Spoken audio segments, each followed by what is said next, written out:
Nang ikasalang anak kong si Maria, itinago ko ang katotohanan na nagmana siya ng $1,000,000 mula sa kanyang lolo, ang aking ama.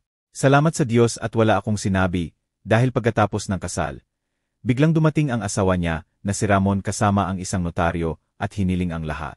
Wala siyang ideya kung kanino siya kalaban. Ngumiti lang ako at may sinabi akong nagpapaputla sa kanilang mukha at nanginginig ang kanilang mga kamay. Bago magpatuloy, pakikalmahan ninyo at mag-subscribe sa channel. At sabihin ninyo sa comment kung saan kayo nanonood. Nakatayo ako sa gitna ng sala ng aming bahay. Ang lamig ng Disyembre na nakapasok sa mga bintana ng aming simpleng tahanan sa lungsod ng Maynila, habang hinarap ako ni Maria na may apoy sa mga mata. Enero ng 2024 noon at sumabog ang away na parang bagyo na hindi ko inasahan. Hawak niya ang sample na invitation ng kasal. Ang makintab na papel na nagugusot sa mahigpit niyang pagkakahawak. Tatay, ikakasal ako kay Ramon. Gusto mo man o hindi, sigaw niya na nabasag ang boses sa galit. Naglalakad ako ng paulit-ulit sa lumang alpombra, habang nakakuyom ang mga kamao ko. Paano tayo napunta rito? Ilang linggo pa lang ang nakalipas, sa nakaraang hapunan ng pamilya. Ininsulto ni Ramon ang dating trabaho ko bilang engineer. Tinawag na old-fashioned, habang nakangisi ng mayabang na nagpainit ng dugo ko. Tahimik lang ako noon alang-alang sa kanya. Pero ngayon si Maria ay mayabang, selfish. Nakita ko kung paano niya tratuhin ang iba.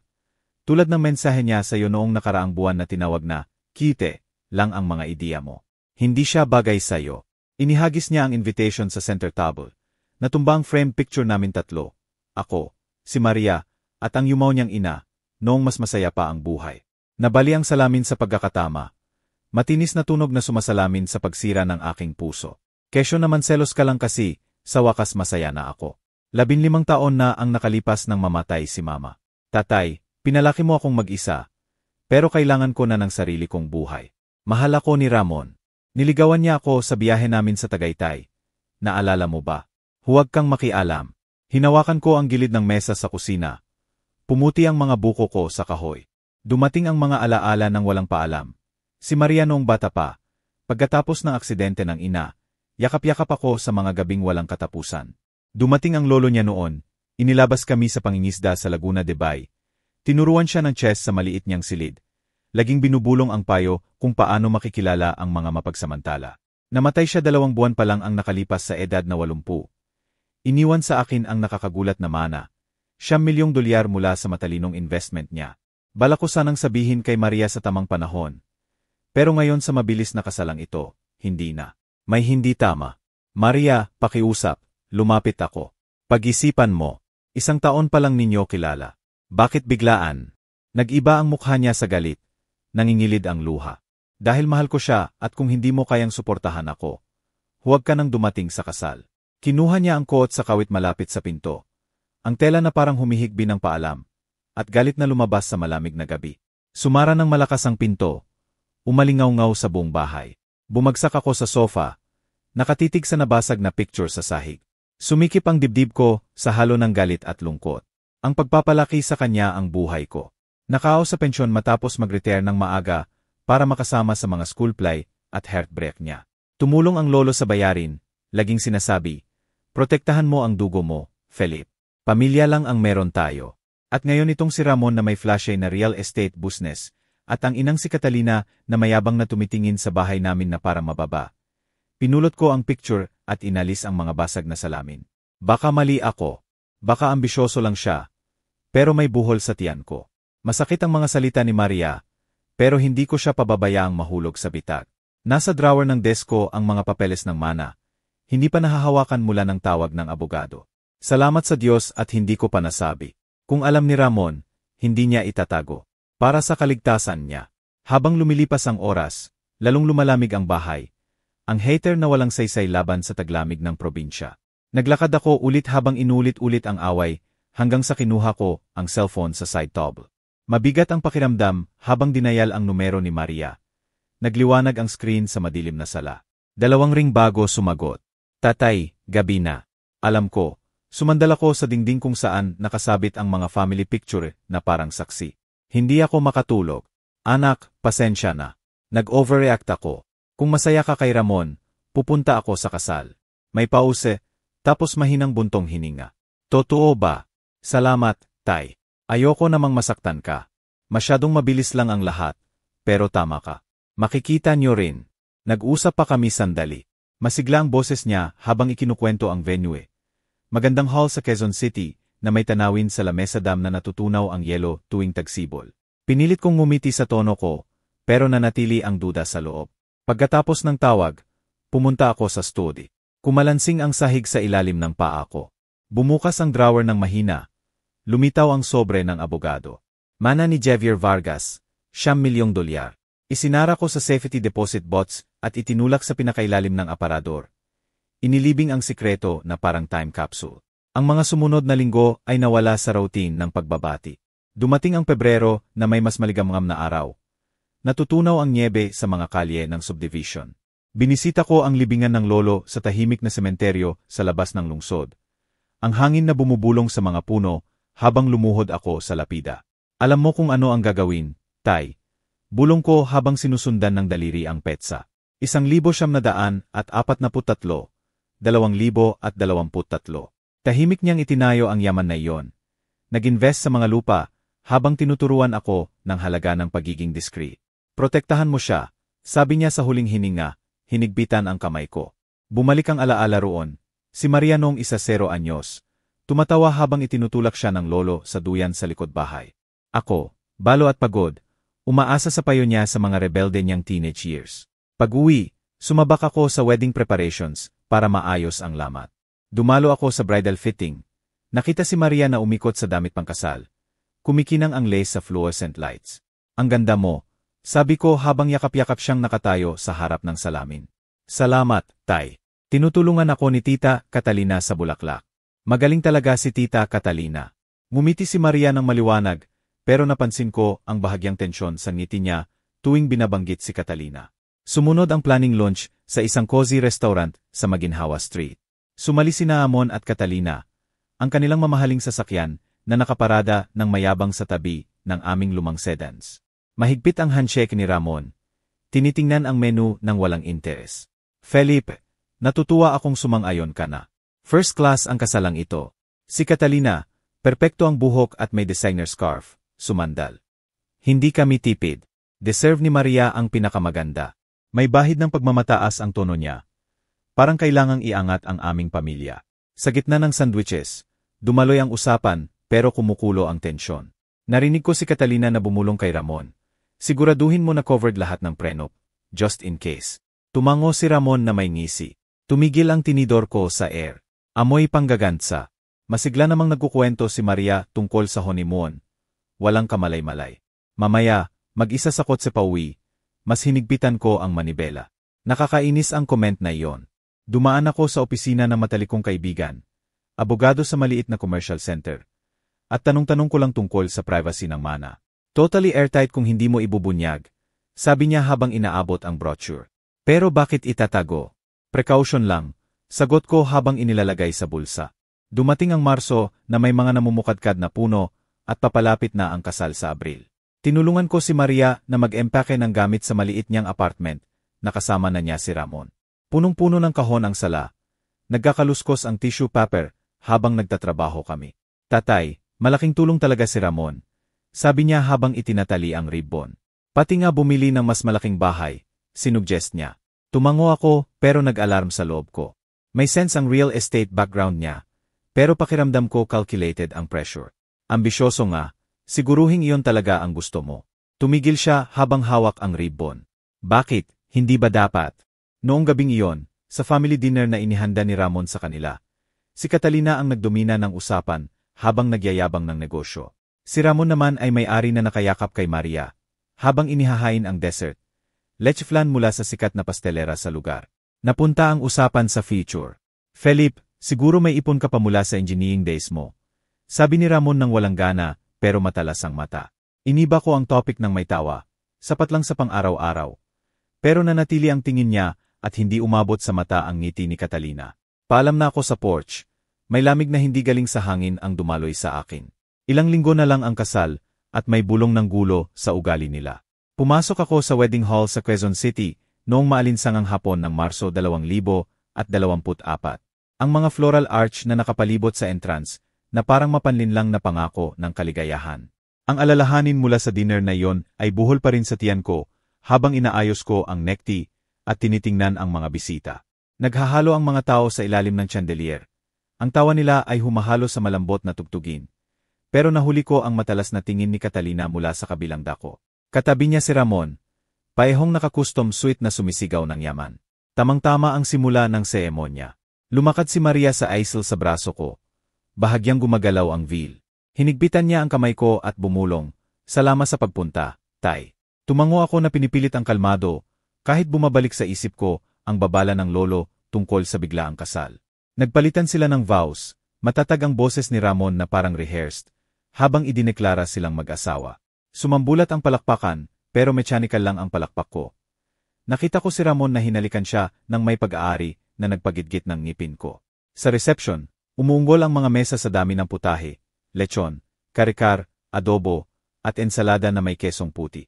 Naglibot ako sa mga bisita, pero tumaas ang tensyon habang papalapit sa head table. Hinintay ako ni Catalina na may hawak na tsampag. Nakaplastik ang ngiti. "Philip, ang cute na mag-isa ka lang dito. Walang date from your circle." Tinanggap ko ang baso ng mahigpit. "Sapat na sa akin ng pamilya, Catalina. Congrats sa araw na ito." Siya ay sumandal ng mababa ang boses. Pinaghirapan ito ni Ramon. Swerte si Maria. Iaangat niya siya sa higit pa sa alam niya. Napatingin ang mata niya sa simpleng suit ko. Insulto na hindi ko pinansin, pero nakaramdam ng hapdi. Sumali si Ramon na hinampas ako sa balikat ng malakas. "Philip, maganda ang turnout. Sana short lang ang toast mo mamaya, may schedule kami." Lumayo ako para maghanap ng upuan, pero narinig ko ang bulungan malapit sa bar. Kasal para umangat talaga. Ang tatay charming pero yung bahay nila. Namula ako sa sinabi. Sumayaw si Maria kay Ramon, tumatawa, kahit paminsan-minsan tumitingin sa akin na parang humihingi ng reassurance. Dumating ang toast pagkatapos ng dinner. Tumayo ako na may hawak na baso. Tibok ng puso ko ay malakas para kina Maria at Ramon. Naway punuin ng pag-ibig at respeto ang buhay ninyong magkasama na nararapat kay Maria. Siya ang mundo ko at tiwala akong itatangin ninyo siya ng ganoon. May bulungan ng pagsang-ayon, pero tumawa si Ramon sa kanyang mic. "Salamat, Philip. Pinahahalagahan ko. At sa mga negosyo kong malapit ng magklose, marami tayong itatangi. Bahay, biyahe, tapos na ang pagtitipid." Tumawa ang mga tao, pero parang insulto sa simpleng buhay ko. Dagdag pa ni Catalina mula sa upuan niya. "Tama, progress ang lahat." Nag-abot si Maria ng apologetic look, pero hindi nagsalita. Naupo ako na nakakuyom ang kamao sa ilalim ng mesa. Tahimik na nanumpa na magbabantay. Hindi lang ito kayabangan. Amoy plano. Habang tumatagal ang gabi, naghiwa ng keke. 3 palapag na may masalimuot na ising na salungat sa pait na lumalaki sa loob ko. Sumayaw ako ng sandali kay Maria. Nakapatong ang ulo niya sa balikat ko. "Tay, i-ignore mo na lang. Excited lang sila." "Excited? Saan ba talaga?" Tanong ko ng mahina habang pinapaikot siya. Nagdalawang isip siya, tapos ngumiti. "Sa future namin, maliwanag." Pero habang tumutugtog ang banda, nakita ko si Ramon na bumubulong kay Catalina. Magkadikit ang ulo na animado ang kilos. Ano ang pinaplano nila? Dumating ang unexpected twist sa banquet at garter toss. Inihagis ni Ramon ng may style. Nahulog malapit sa grupo ng kanyang mga kaibigan na sumigaw. May nagbiro ng malakas. "Next time sama na naman." Tumawa si Ramon pero sandali akong tinitigan. Matalas at may alam. May hinala siya sa mana ng lolo. Bumilis ang pulso ko. Salamat sa Diyos at itinago ko. Natapos ang gabi sa paalam. Mahigpit ang yakap sa akin ni Maria sa labas. Ang hanging tagsibol na may halong ulan. "Mahal kita, Tay. Mag-honeymoon na kami. Mag-usap ulit tayo." Tiningnan ko ang pag-alis ng kotse nila. Nawawala ang tail light sa gabi. Higit na humigpit ang buhol ng pag-aalala. Ano ang naghihintay sa kanya sa bagong buhay na iyon? Makalipas ang 1 linggo, matinis na tumunog ang cellphone ko sa katahimikan ng sala. Naagaw ako mula sa binabasa kong libro. Huling linggo ng Marso na at mabagal ang mga araw na may nakakabalisang text lang mula kay Maria. Maikling update lang tungkol sa pag-aayos nila. Walang malalim. Lumitaw ang pangalan niya sa screen at mabilis kong sinagot. "Maria, ayos lang ba?" Nabali ang boses niya. May hikbi. "Tay, pakikuha mo ako. Hindi ko na kaya rito. Mali lahat." Napaatras ang puso ko. Anong nangyari? Nasaan si Ramon? Sunduin mo na lang ako. Nasa labas ako kasama ang mga gamit ko. Bilisan mo. Binaba niya. Naiwan akong nakatitig sa cellphone habang bumibilis ang isip. Kinuha ko ang susi sa kawit habang sinusuot ang jacket at tumakbo sa kotse. Umugong ang makina habang lumalabas ako sa subdivision. Nagsimulang umulan, tumatama sa windshield, salamin ng bagyo sa loob ko. Anong ginawa niya? Ang saya ng kasal, ang maliwanag niyang ngiti, sumasalungat sa bangungot na ito. Araw-araw ko siyang tinetext. Nararamdaman ko na mas malamig ang sagot, pero pinababayaan niya ang pag-aalala ko. 15 minuto pagkaraan, pumasok ako sa kanilang subdivision sa eksklusibong village. Pinuputol ng headlight ang mahinang ulan. Nakaupo si Maria sa porch na may 2 maleta sa paanan. Nakadikit ang buhok sa mukha. Nanginginig ang balikat, walang ilaw sa loob. Madilim at walang tao ang bahay. Lumundag ako mula sa kotse. Binabasa ng ulan ang shirt ko habang tumatakbo sa kanya. Maria, sumakay ka na. Kunin natin ang maleta mo. Niyakap niya ako ng mahigpit. Inilubog ang mukha sa balikat ko. Tay, salamat. Wala sila. Lumabas kasama ang nanay niya. Malamang nagdiriwang ng plano nila. Inilagay ko ang mga maleta sa tron. Malakas ang tunog ng pagbagsak na parang determinasyon ko. Kwento mo. Sinaktan ka ba niya? Sumakay siya sa passenger seat. Pinupunasan ang luha sa sleeve. Hindi pisikal, pero grebe. Umuwi na tayo. Gusto ko nang makalayo rito. Pinaandar ko ang kotse habang dahan-dahang umaalis. Ritmikong gumagalaw ang wiper. Nawala ang village sa likod namin. Pinalitan ng mas tahimik na kalsada pauwi sa amin. Simula sa simula. Kahit ano, ayusin natin. Huminga siya ng nanginginig habang hinahawakan ang door handle. Pagkatapos ng honeymoon talk na bigo, sabi niya busi sa trabaho. Nag-away kami. Kahapon, natuklasan ko ang mga papeles. Papeles ng divorce, tay, nakatago sa drawer niya at mga messages sa cellphone. Sa ibang babae, lano na pala niya ito. Humigpit ang hawak ko sa manibela. Tumataas ang galit pero pinanatili kong mahinahon ang boses. Divorce. Agad-agad. At may niloloko. Tumulo ang luha sa mukha niya. Mas malala pa, may binanggit siya sa tawag kay Catalina tungkol sa pag-secure ng assets. Napakunot ako. Naalala ang mga kwento ng lolo tungkol sa real estate business nila. Tay, may pinag-usapan ba siyang iniwan ng lolo? Hindi mo binabanggit ang testamento. Umiling ako na pinababayaan. Wala pang sasabihin. Maria, unahin muna nating mailabas ka rito. Parang inaasahan nila ang pera mo o ng lolo. Hinarap ko siya at tumawa. Sabi niya naive ako. Na-promotion lang sa akin ang kasal, pero hindi na sulit. Nasira ako, hindi lang sa betrayal kundi sa planned greed. Inabot ko ang panyo mula sa glove compartment. Nagdampi ang daliri namin. Bakit ngayon? Anong nagbago? Pinunasan niya ang mata na nanginginig ang boses. Hindi ko pa alam lahat pero palagi niyang tinatanong ang finances mo. Nag-iimbestiga. Nang sinabi ko na wala kayong malaking pera, bigla siyang lumamig. Tay, binalewala ko ang babala mo. Pasensya na talaga. Papasok na kami sa aming subdivision. Tinatanggap kami ng ilaw ng bahay sa ulan. Pero tumigil siya na nakatitig sa labas. May iba pa. Sabi niya kung alis ako ng tahimik walang gulo. Pero parang may hinintay sila. Siguro ang bahay o, teka. May iniwan ba talaga ang lolo na hindi ko alam?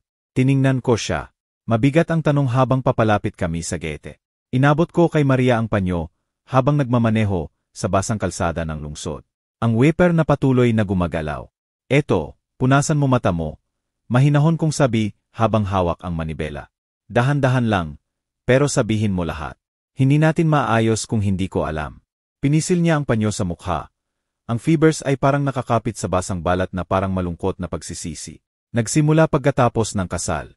Hindi man lang kami nakapag-honeymoon na ipinangako niya. Sabi niya sobrang busy sa trabaho.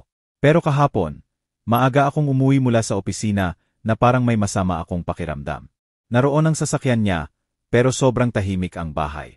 Pumasok ako at narinig ko ang boses mula sa kwarto. Hindi lang niya, may babae pa. Taga-opisina niya yata, magkasama sila. Natulala ako sa pinto, tay. Ni hindi man lang siya nagsisi nang makita ako.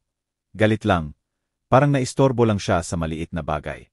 Pumuti ang buko ko sa manibela. Tumataas ang galit pero nilunok ko habang nakatuon sa daan. Pinuputol ng headlight ang fog na umakyat mula sa malaking ilog. At ang divorce papers.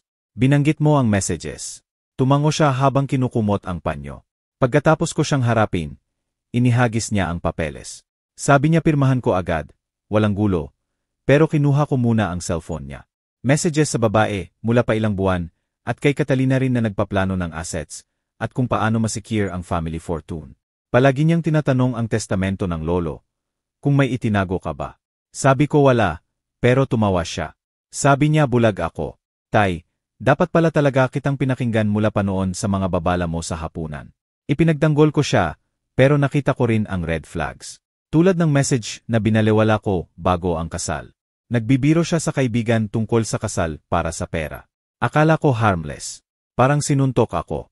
Hindi lang infidelity, kundi calculated, hunt sa mana na inilibing ko. Tiningnan ko siya. Nakita ko ang batang pinalaki ko sa mga pagod niyang mata. Dumating ang alaala nang walang paalam. Nakaluhod sa libingan ng lolo noong nakaraang buwan. Nanumpa akong kuprotektahan siya tulad ng pagprotekta niya sa amin.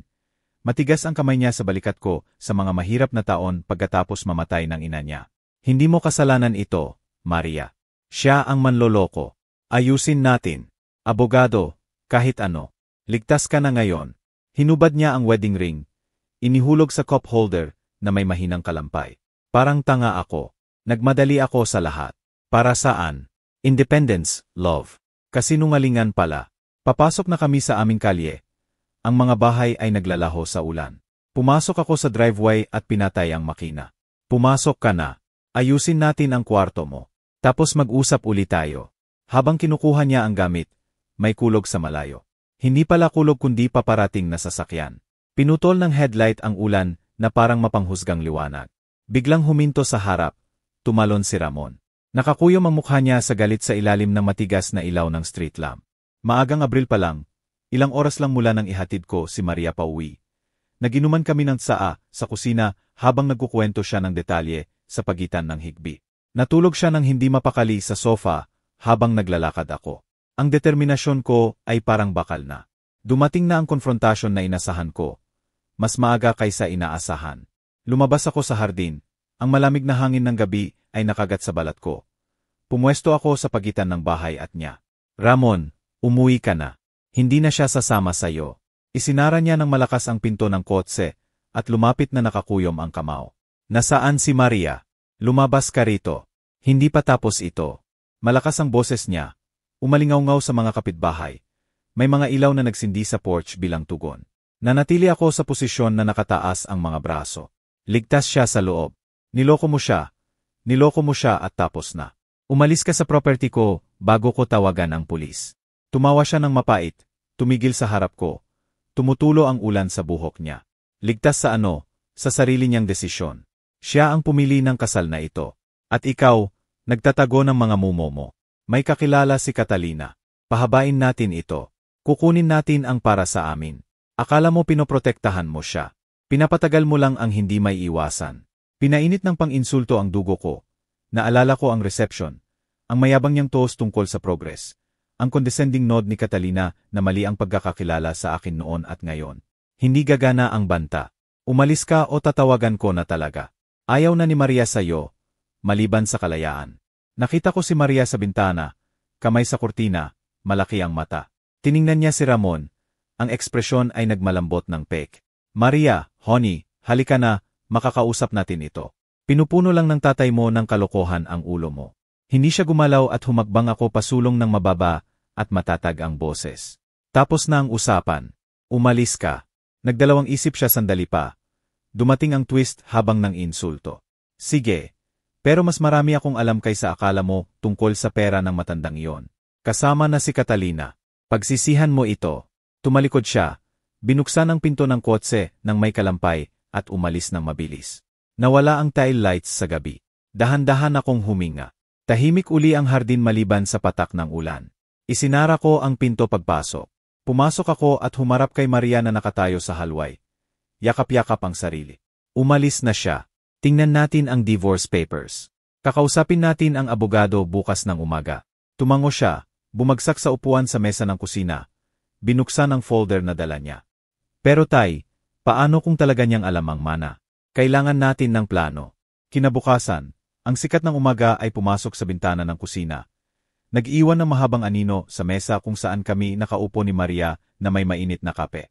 Pagkatapos ng magulong pag-alis ni Ramon, parang may natirang tensyon sa hangin ng bahay namin. Hinahalo ni Maria ang kape niya ng walang gana. Pula ang mata mula sa magulo na gabi. Hindi na tayo pwedeng maghintay, Tay. Punong-puno ng demands ang papeles na ibinigay niya sa akin. Kailangan ko munang mag-file. Para opisyal na. Tumango ako habang inilalagay ang tasa ng mahina. Umakyat ang singaw na parang belo sa pagitan namin. Tama ka. Tipunin natin ang kailangan. Marriage certificate. IDS, kahit anong joint account. Dadalhin kita sa abogado sa downtown. Matagal ko ng kaibigan, mapagkakatiwalaan. Sabay kaming tumayo at gumalaw sa bahay ng may determinasyon.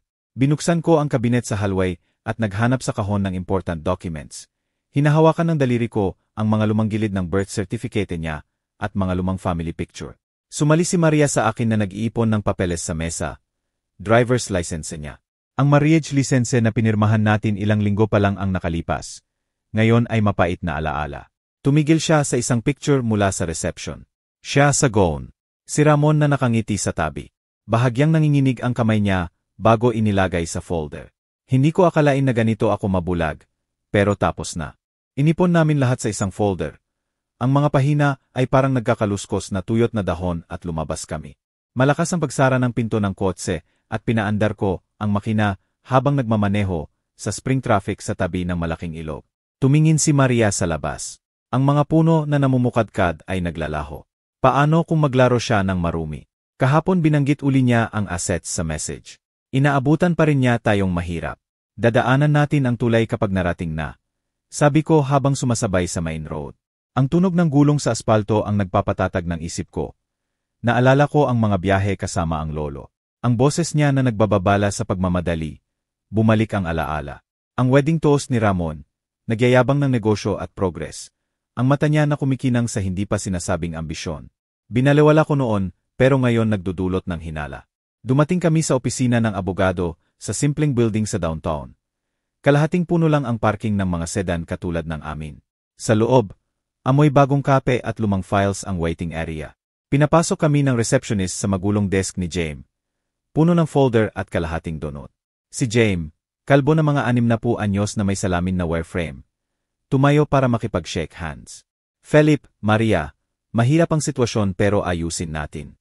Maupo kayo. Naupo kami sa mga lumang upuan at inilatag ang documents sa desk niya. Tiningnan niya ito. Ang ballpen niya ay ritmikong tumatama. Grounds for divorce, infidelity. Ayon sa sinabi ninyo. May messages bilang ebidensya. Good. Mag-file tayo ng dissolution today. Target natin mutual consent, pero maghanda sa resistance. Sumandal si Maria nang matatag ang boses. Niloko niya ako. Naniwala ako sa lahat. Gusto ko nang makalaya, walang alimony games. Tumango si James habang kinuha ang forms mula sa drawer. Matwise. Pirma dito. Initial dito. Ipapasa natin sa korte. Hearing sa ilang linggo. Habang nagtatrabaho kami, bumuz ang cellphone ko sa desk ng paulit-ulit. Pangalan ni Ramon. Tiningnan ko si Maria. Napapakamot siya sa balikat. Sagutin mo. Tingnan natin kung ano ang sasabihin niya. Sinagot ko at nilagay sa speaker. Ano ang gusto mo, Ramon? Malakas ang boses niya na puno ng poison. Akala mo matalino ka. Nag-file na agad. Nalaman ni Catalina sa common friend. Kasama si Maria sa abogado. Pakinggan mo, matanda. Tigilan mo ito. Pirmahan mo ang ibinigay kong papeles o ililibing kita sa korte. Alam naming may tinatago ka. Utang siguro. Ilalantad namin lahat. Kumislap ang mata ni Maria. Ilantad. Ano? Ang kalokohan mo. Sage, Ramon. Tapos na ako sa banta mo. Tumawa siya ng maikli at matigas. Malalaking salita. Pero kapag nakita ng judge kung gaano constable na tumakbo ng ganyan, sasabihin namin abandonment. At ang assets, kukunin namin ang bahay, kotse, mga mumo ninyo. May contacts si Catalina. Ginawa ni James ang calm gesture. Binigkas ng walang tunog. I-record. Nanatili akong kalmado. Hindi magbabago ang banta sa katotohanan. Layuan mo kami. Binaba ko. Naputol ang linya ng may beep. Tahimik ang kwarto maliban sa tiktak ng wall clock. Nilinaw ni James ang lalamunan. Makakatulong iyan sa atin. Harassment. Isusulat ko. Natapos namin ang pagpirma. Ang ballpen ay nagkakalmot ng finality sa papel. Huminga ng malalim si Maria. Parang nabawasan ang bigat. Parang simula na. Pauwi sa kotse, mas magaan ang traffic. Inulit-ulit ko ang sinabi niyang tinatago ako ng something. Nanghuhula siya pero malapit na. Salamat sa Diyos sa safety bots sa aparador. Buo pa ang mana. Pagpasok sa driveway, tumunog uli ang cellphone ko. Message mula kay Ramon. Magdemand ka kung gusto mo, mananalo kami. Wala kang alam sa darating. Tiningnan ko ang screen. Ang mga salita ay kumikinang na parang hamon. Nag-iisip na ako ng mas malalim na proteksyon. Makalipas ang ilang araw, tumunog uli ang cellphone habang naglalakad ako sa sala. Ang sikat ng hapon ay pahilig sa mga bintana sa lumang alpombra. Nakalipas ang linggo sa awkward na limbo. Bumalik na sa trabaho si Maria. Hanggang madaling araw akong nagre-research ng divorce basics online. Ang asul na liwanag ng screen ay nag-iwan ng linya ng determinasyon sa mukha ko. Pumasok ang boses ni Ramon nang sinagot ko. Mayabang at amplified. Felipe, dapat nakinig ka na. May pinakamahusay na abogado na kaya ng pera. Top firm sa Maynila. Gigibain nila ang maliit mong demanda. Akala ni Maria pwede siyang umalis ng ganyan. Kukunin namin lahat. Assuming na acting poor lang kayo. Acting lang. Mas hinigpitan ko ang hawak sa cellphone. Nakatayo sa bintana kung saan gumagalaw ang kurtina sa simoy. Magmalaki ka ng magmalaki, Ramon. Nasa panig namin ang katotohanan. Tumawa siya ng mababa at mapang-asar. Katotohanan. Na si Maria ang unang umalis. Kausap na ni Catalina ang mga kaibigan. Kumakalat na natakot lang siya. Baka nga siya pa ang unang nangaliwa. Maraming nagsasalita sa bayan na ito. Naputol ang linya na nag-iwan ng walang laman na etyo. Inilagay ko ang cellphone habang tibok na tibok ang puso. Sismis, matalinong lason. Noong gabing iyon, may mahinang katok sa pinto habang kumakain ng hapunan. Tumigil si Maria na hawak ang tinidor sa air. Sino naman ngayon? Si Aling Ortiz sa katabing bahay. Kulay abo ang buhok na nakabun. May dala na mainit na putahe na parang peace offering. Felipe, narinig ko raw mga bulong-bulungan sa card club. Sinasabi ni Catalina na iniwan daw ni Maria si Ramon nang walang dahilan. Na unstable daw. Pati nga may affair daw si Maria. Hindi ako naniniwala pero dapat mo raw malaman. Sumali si Maria sa pinto na maputla ang mukha. Kasalanan iyan. Binabaliktad niya para mapahiya ako. Tumango si Aling Ortiz ng may simpatya. Akala ko nga, pero kumakalat. Nakita ko rin sa neighborhood Facebook group. Inabot ang putahe. Mainit ang ceramic sa palad ko at umalis. Isinara namin ang pinto, sumara ang lock. Naglalakad na ngayon si Maria na nakataas ang braso. Dirty na ang laro nila. Narinig sa office. May workmate na nagtanong kung ayos lang ako. Sabi raw narinig niya kay kaibigan ni Catalina ang problema. Kailangang labanan natin. Tumango ako habang pumunta sa study kung saan nag-on ang computer. Oras na para gamitin ang meron ako. Mabilis ang daliri sa keyboard. Naghanap ako ng private investigator sa lungsod. Discreet, dalubhasa sa marital disputes. May lumitaw, dating pulis na may magandang review. Dumating ang alaala. Inilibing ko ang papeles ng mana ilang buwan na ang nakaraan. Ang boses ng lolo. Ang discretion ang nagliligtas ng buhay. Matwise ang pagtatago. Ngayon gagamit ako ng maliit na bahagi ng Anonymous. Sumilip si Maria sa balikat ko. Detective para imbestigahan si Ramon. Ebidensya ng affair. Kahit anong financial scheme. Baligtarin natin ang laro. Tinawagan ko ang numero. Nagset ng meeting bukas sa tahimik na cafe sa downtown. Habang nag-uusap kami, may anonymous message na dumating. Siya ang infiel. Mag-ingat kayo. Malamang mula sa circle nila. Dumating ang twist noong gabing iyon. Nakinig si Maria sa voicemail mula sa block number. Ang boses ni Catalina ay dumaloy. Sabihin mo kay Felipe na ilalantad namin ang sikreto ng pamilya kung hindi sila tumigil. Alam kong may higit pa sa testamento ng matandang iyon. Inabot ko sa kanya. Matatag ang kamay niya kahit nanginginig ang boses. Desperado na sila. Sabi ko habang binubura, pero napansin ko ang takot sa ilalim ng pagmamayabang nila. Nag-imbestiga pa kami. Ang pag-click ng keyboard ang nagmamarka ng plano namin.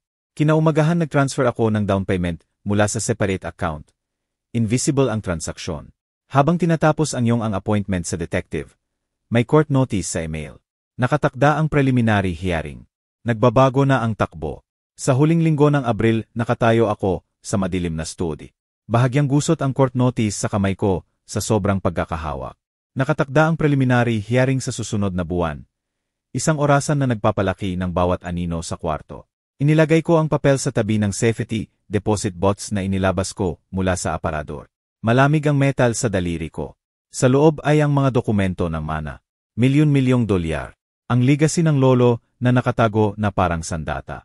Tinitigan ko ang numero. Nadama ko ang alon ng determinasyon. Oras na para gamitin ng maingat. Ginawa kong kalasag at espada ang sikreto.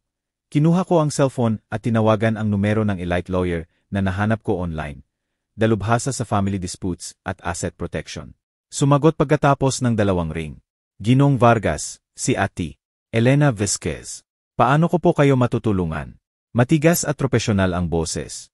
Kailangan ko ng representation sa divorce case na may possible fraud. Discreet at may resources para imbestigahan ang kabilang partido. Nagset kami ng meeting bukas sa tahimik na cafe sa labas ng lungsod. Malayo sa mga mata. Pagkatapos ng tawag, nag-transfer ako ng counting down payment mula sa anonymous separate account. 50,000 para simulan, hindi matrace sa main fortune. Nag-confirm ang transaksyon ng mahinang beep sa computer at sumandal ako. Bumalik ang isip ko noong Nobyembre 2023. Ang lolo sa deathbed. Mahina ang kamay niya sa akin. Philip, ang pera ay para sa proteksyon, hindi para ipagyabang. Gamitin mo ng matalino laban sa mga magnanakaw ng kapayapaan natin. Nagliyab ang mata niya sa huling karunungan. Mabigat ang kwarto sa amoy ng hospital antiseptic. Tumango ako at isinara ang pangako. Kinaumagahan nagmaniho ako papunta sa cafe. Nagniningning ang sikat ng tagsibol sa malaking ilog habang tumatawid sa tulay. Namumukadkad ang mga bulaklak sa gilid ng daan. Mapanlinlang nakatahimikan. Sa loob, naghihintay si Elena sa sulok na booth. Nakaponitail ang maitim na buhok. Bukas ang tablet sa harap niya. Nag-shake hands kami at inilabas ko ang folder ng initial documents. Pinipilit ni Ramon ang assets na akala niya wala. Pero may higit pa. Tsismis, banta. Gusto ko pang imbestigahan ng detective. Dahan-dahan niyang tiningnan ang mga pahina habang tumatango. Matalino. Kilala ko ang magaling, dating federal agent. Dalubhasa sa financial trail. Matutuklasan niya ang anumang irregularidad. Tahimik ang usapan namin. Inaayos niya ang strategies, counterclaims para sa emotional distress, ebidensya ng infidelity para ma-invalidate ang demands nila. Nag-authorize ako ng isa pang transfer para sa detective. Nawala ang halaga sa digital space. Nawala ang mga linggo habang binabalanse ko ang daily routine. Lakad sa tabing ilog para linawin ang isip. Kung saan ang tuloy-tuloy na agos ng tubig ay sumasalamin sa lumalaking pasensya ko sa covert progress. Nanatili sa akin si Maria. Ang trabaho niya ang nagbibigay ng structure habang naghihintay ng update. Isang hapon sa unang linggo ng Mayo, nakipagkita sa akin ang detective, matangkad na si Reyes, sa may lilim na bench sa park sa downtown. Inabot niya sa akin ang Manila envelope. Bumukas ang seal ng mahina. Mga larawan, timestamp, meeting ni Ramon sa mga suspicious notaryo. Antedated documents na nagmumungkahi ng asset transfer at kasama si Catalina. May bank records ng soborno. Tiningnan ko ang mga larawan. Si Ramon sa madilim na opisina na pumipirma sa papel kasama ang ngiting notaryo. May twist na sumalubong sa akin. Isang picture ang nagpapakita sa kanya na nakatitig sa folder na may label. Inquiry sa Vargas Estate. Mas malapit pala sila kaysa akala ko. Naghuhukay ng public records para sa testamento ng lolo. Ginto ito. Bulong ko. Umunggol si Reyes. Sapat para ma-expose ang forgery sa korte. Pero panatilihin mo muna. Huwag mo silang alertuhan. Binasa ni Elena lahat sa susunod naming session sa opisina niya. Lumaki ang tumpok ng reports sa desk niya na parang fortress. Itatago natin ito para sa hearing. Hayaan muna natin silang mag-overreach. Nagbirma ako ng karagdagang pondo habang inilalagay uli ang natitirang milyon. Simbolo ng pagpigil sa gitna ng bagyo. Habang papalapit ang hearing, nagmaneho ako papunta sa courthouse para sa pretrial conference. Nakakatakot ang stone facade ng building sa ilalim ng nag-iipon na ulo. Sumama si Maria, kamay niya sa braso ko. Handa na tayo, Tay. Nagbar kami at umakyat sa hagdan. Mabigat ang mga files sa briefcase ko. Pangako ng reckoning. Sa loob ang halway ay umalingaw-ngaw sa mga yapak. Dinadala kami sa pinto ng courtroom, kung saan may bulungan sa kabila. Pagpasok namin sa wooden panel courtroom, ang maagang liwanag ng tag-init ay sumasala sa matataas na bintana. Mahigit 1 taon na mula sa kasal, mga buwan ng testimony, delay mula kay Ramon at ang tahimik nating pag-iipon ng ebidensya. Pinuno namin ni Maria ang oras sa strategy sessions sa opisina ni Elena. Mga gabing puno ng anxiety habang nanonood ng balita at simpleng routine tulad ng magkasamang hapunan para mapanatili ang sanity. Ngayon, nakaupo sa matitigas na bench, pinanonood ko ang pagbubukas ng trial. Matatag pero maingat ang pulso ko. Tinawag ng judge, isang strict na babae na mga 60 anyos, ang kaso. Sa usapin ng dissolution of marriage, Maria Vargas laban kay Ramon Santos. Si Ramon ay nakaupo sa kabilang aisle na kasama si Catalina. Unang witness, ang notaryo, isang nervous na lalaki na may manipis na buhok na umakyat sa stand habang kinakalikot ang necktie. Lumapit ang abogado ni Ramon ng mahinahon at inquisitive. Ginoong Lopez, ilarawan ninyo ang dokumentong notarize ninyo para kay G. Santos. Nilinaw ni Lopez ang lalamunan habang tinitingnan si Ramon. Property transfer agreement po. Pinirmahan ito ni G. Santos at ng kanyang asawa na nagbibigay ng karapatan sa family assets. Verifikado ko ang identity, opisyal na sinilyohan. May bulungan sa maliit na audience. Mga kamag-anak, ilang kapitbahay. Napakapit si Maria sa akin at bumulong. Gawa-gawa iyan. Hindi ako pumirma ng ganyan. Tinapik ni Elena ang kamay niya habang nakatutok ang mata sa stand. Mabilis dumating ang cross-examination. Tumayo si Elena. Tumunog ang takong sa sahig. Ginoong Lopez, ang dokumentong ito ay dated bago ang kasal. Pero ayon sa records, wala pa kayong lisensya noon. Maipapaliwanag po ba ninyo? Gumalaw siya. Pawisang noo niya. Siguro po mali lang ng records. Naalala ko po ang pagpirma. Pinindot ni Elena habang inilalabas ang picture. Nakuha ito ng detective namin na may timestamp. Kayo po iyan na tumatanggap ng cash mula kay G&G. Santos ilang araw bago, binayaran po. Baka po. Tumalon ang objection mula sa kabilang panig. Speculative. Pero din dismiss ng judge. Matigas ang tingin. Sagutin ninyo ang tanong. Nag-utal si Lopez. Loan po na hindi related. Tahimik ang courtroom. Ang kaluskos ng bench ang nagpapalaki sa kahinaan ng kasinungalingan. Sumunod si Catalina na tumestigo.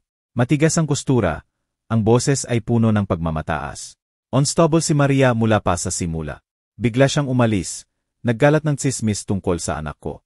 Iyong transfer, verbal siyang sumang-ayon. Ginawa lang naming formal para sa proteksyon. Mabilis na sumagot si Elena. Protektahan mula saan? Sa infidelity ng anak ninyo.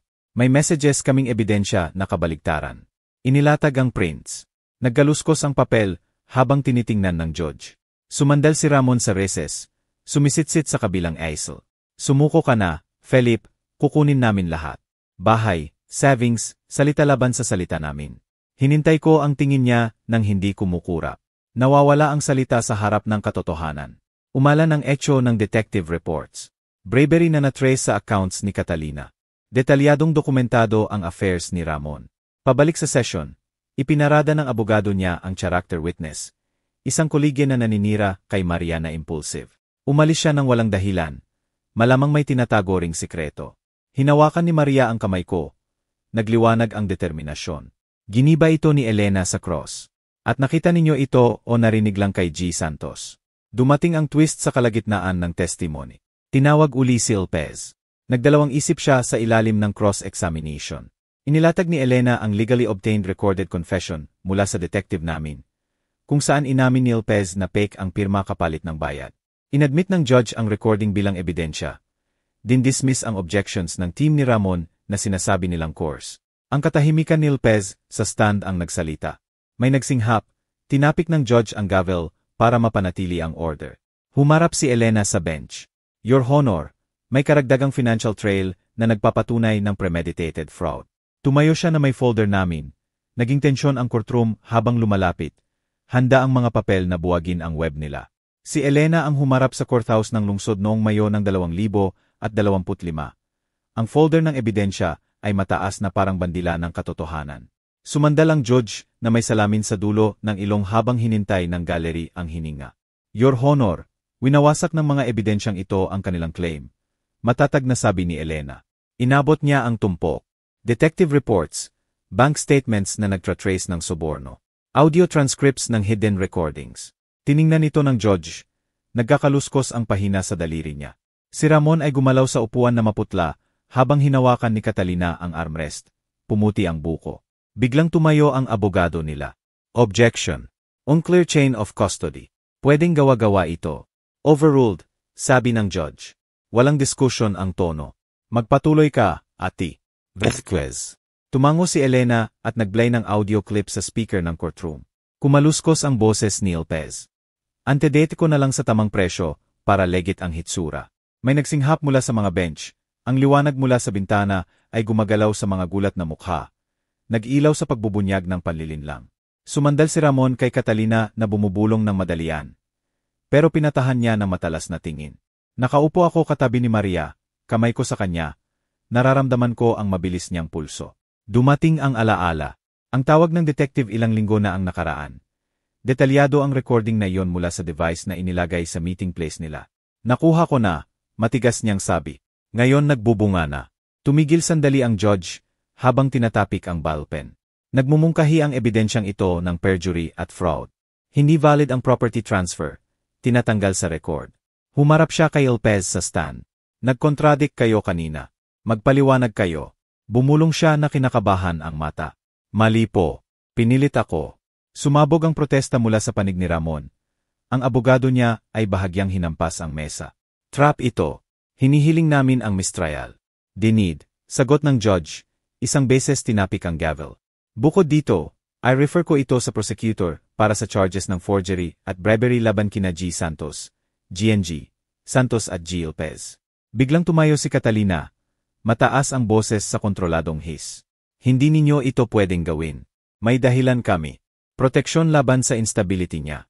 Mabilis na sumagot si Elena. Dahilan tulad ng kasakiman.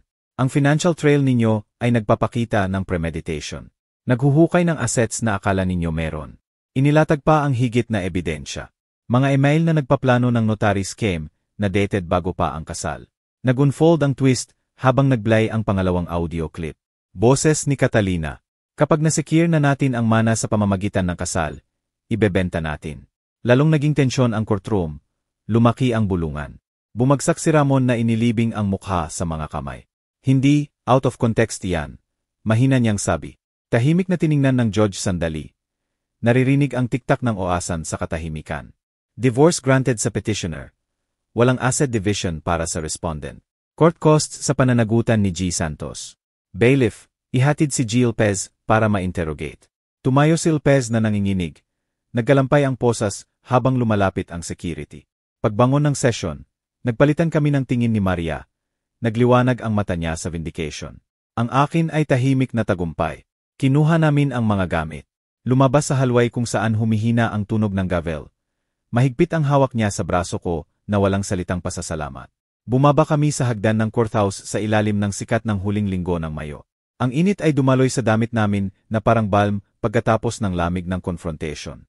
Huminto si Maria sa dulo at humarap sa akin ng malalim ang hininga. Tay, hindi ko alam kung paano natin napondohan si Elena at ang detective na iyon. Siguro hanggang huling sentimo mo na. Ibalik ko sa iyo kahit paano. Ngumiti ako ng mahina. Ginabayan siya papunta sa kotse sa kabilang kalsada. Hindi na kailangan, may sasabihin pa ako. Sumakay kami sa upuan. Umandar ang makina habang sumasabay sa daan. Ang mga pamilyar na kalye ay lumipas. Namumukadkad ang mga puno sa gilid ng daan pauwi. Salungat sa bagyong pinagdaanan namin. Tahimik na nagdaan ang biyahe. Nakatingin siya sa labas, ako sa horizon, sa bahay. Naupo kami sa sala. Ang sikat ng dapit hapon ay nag-iwan ng ginintuang tono sa kurtina. Tumayo ako papunta sa desk ng study kung saan naghihintay ang safety bots. Maria, maupo ka. Oras na para malaman mo. Naupo siya sa gilid ng sofa na nakakunot ang no. Malaman ano, sobra na ang ginawa mo. Pinalaki mo akong mag-isa. Nakipaglaban sa kasong ito. Binuksan ko ang bots ng may mahinang click. Inilabas ang sobre na may markang mana ni Javier Vargas. Sigurado ang lolo sa atin. $1 milyong mula sa investments niya. Namatay siya huling bahagi ng 2023. Naalala mo, itinago ko pagkatapos ng reading ng testamento. Nararamdaman ko ang gulo kay Ramon. Namula ang mata niya, lumipad ang kamay sa bibig. $1 milyon. Tay, bakit itinago? Nag-ipon-ipon tayo ng bayarin, ang bahay. Naupo ako sa tabi niya at inilatag ang mga papel sa center table. Nagkakaluskos sa tahimik na kwarto. Para sa proteksyon. Binilin sa akin ng lolo sa deathbed. Darating ang mga mapagsamantala na amoy ang pera. Iyong hospital room. Mahina pero matatag ang boses niya. Etyo ng mga pangingisda namin. Nagtuturo ng pag-iingat. Nang nag-iimbestiga si Ramon sa hapunan. Ngumingisi ng mayabang tungkol sa future. Alam ko na. Nailigtas tayo ng pagtatago mula sa kanya. Sinundan niya ng daliri ang numero. Nangingilid ang luha. Lahat ng oras na iyon pinaniwala mo silang mahirap tayo. Tiniis mo ang pang-insulto nila. Para sa akin, palagi para sa akin. Mahina kong sabi, niyakap siya. Lumambot ang balikat niya sa akin.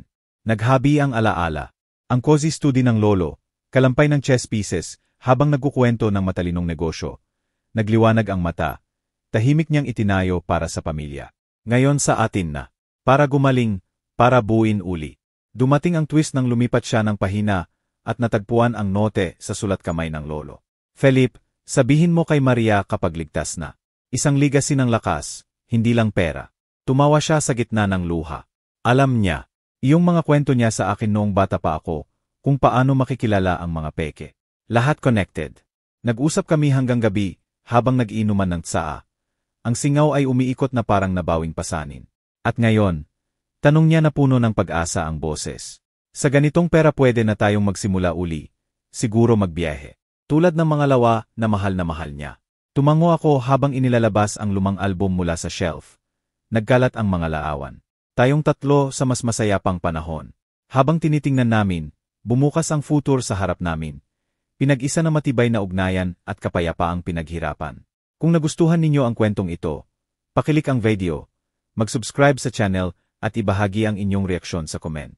Para sa susunod na kwento, i-click ang box sa kaliwa. Salamat sa panonood.